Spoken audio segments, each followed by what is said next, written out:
Ban tổ chức sẽ trước khi vào giá bánh, ban tổ chức sẽ cho các vận động viên 5 phút để mang gạo cơm từ các nhà nghỉ đến đây.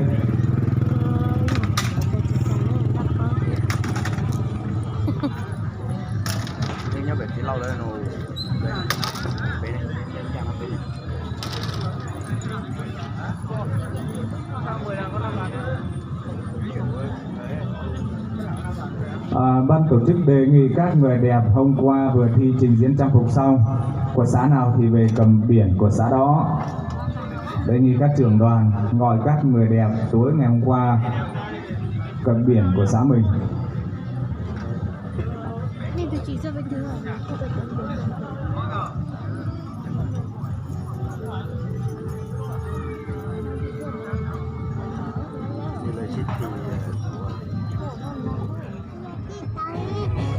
Em ơi Phi Như à, em ơi, em đứng trước này. Đấy. Bình Giang, các vận động viên Bình Giang đâu? 5 vận động viên Bình Giang đâu? Em Bình Giang, em cầm biển Bình Giang đấy, em là đây.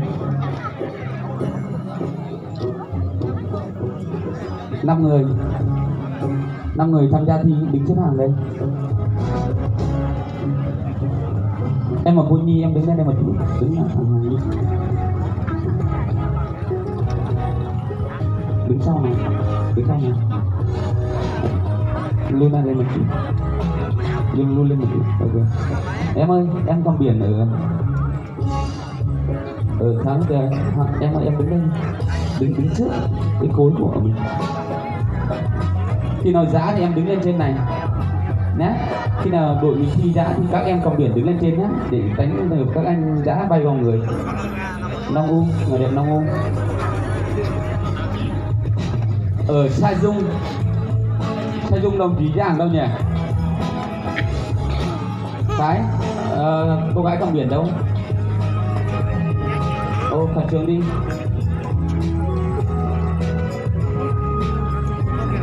Thì đi rùa, em đứng ngay đây, đứng xem thẳng hàng bên kia đấy nhé, là gì đây? Nó cho ơi, em đứng sang đây đi.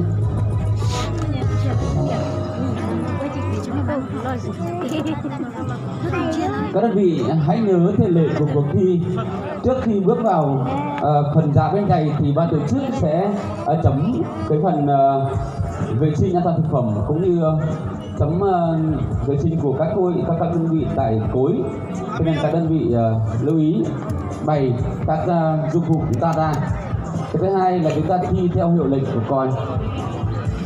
Mời quý thánh chúng ta về cực ban giám khảo.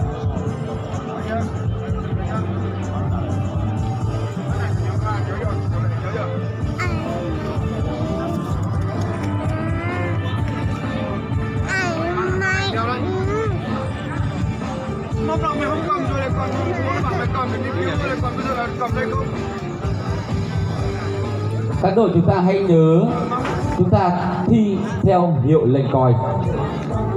Khi ban giám khảo chấm xong điểm vệ sinh an toàn thực phẩm thì các đội lưu ý là nghe hiệu lệnh còi thì chúng ta mới giã bánh chày. Đấy, hiệu lệnh còi tiếp theo là kết thúc phần giã, kết thúc gian giã và chúng ta tiến hành gói. Đấy, hiệu lệnh còi thứ ba là các đội có thể khi mà các đội giã gói bánh thì đội nào xong trước thì bày lên trước. Đấy.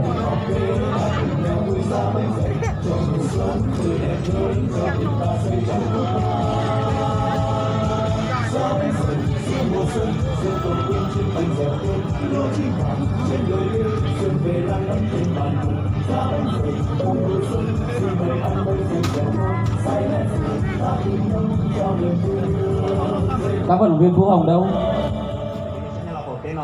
Chia cư kỳ thế nào? Đâu là Phú chia, đá Phú chia. Lại có căng cầu kín đầu đi chia, chỉ tàu bỏ đùa, chỉ tàu tơi luôn là.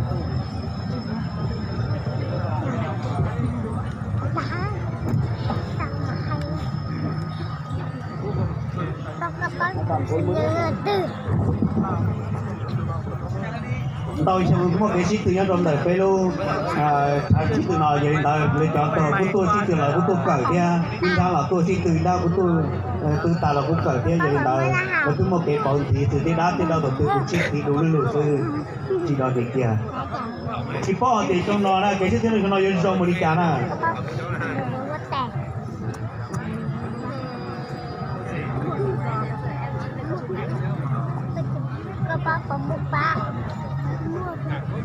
chỉ ta nên đó là lấy cái đá cho đâu lần à tôi không cái thiết nhất rồi nó lần mua ba phần của đâu mua giá tàu thì giờ lần từ mua tổng đi nè lần của yên giá mua trò là chỉ mua thế nào nè giờ là lần thứ ba xia lần từ chỉ tàu mua đá mua là yêu tư yêu tôi sầu đây yêu đây mua trò tiền kia cho là tàu xí nè để tàu xí nè người ta cho tàu nhìn nó của tàu trước gì rơi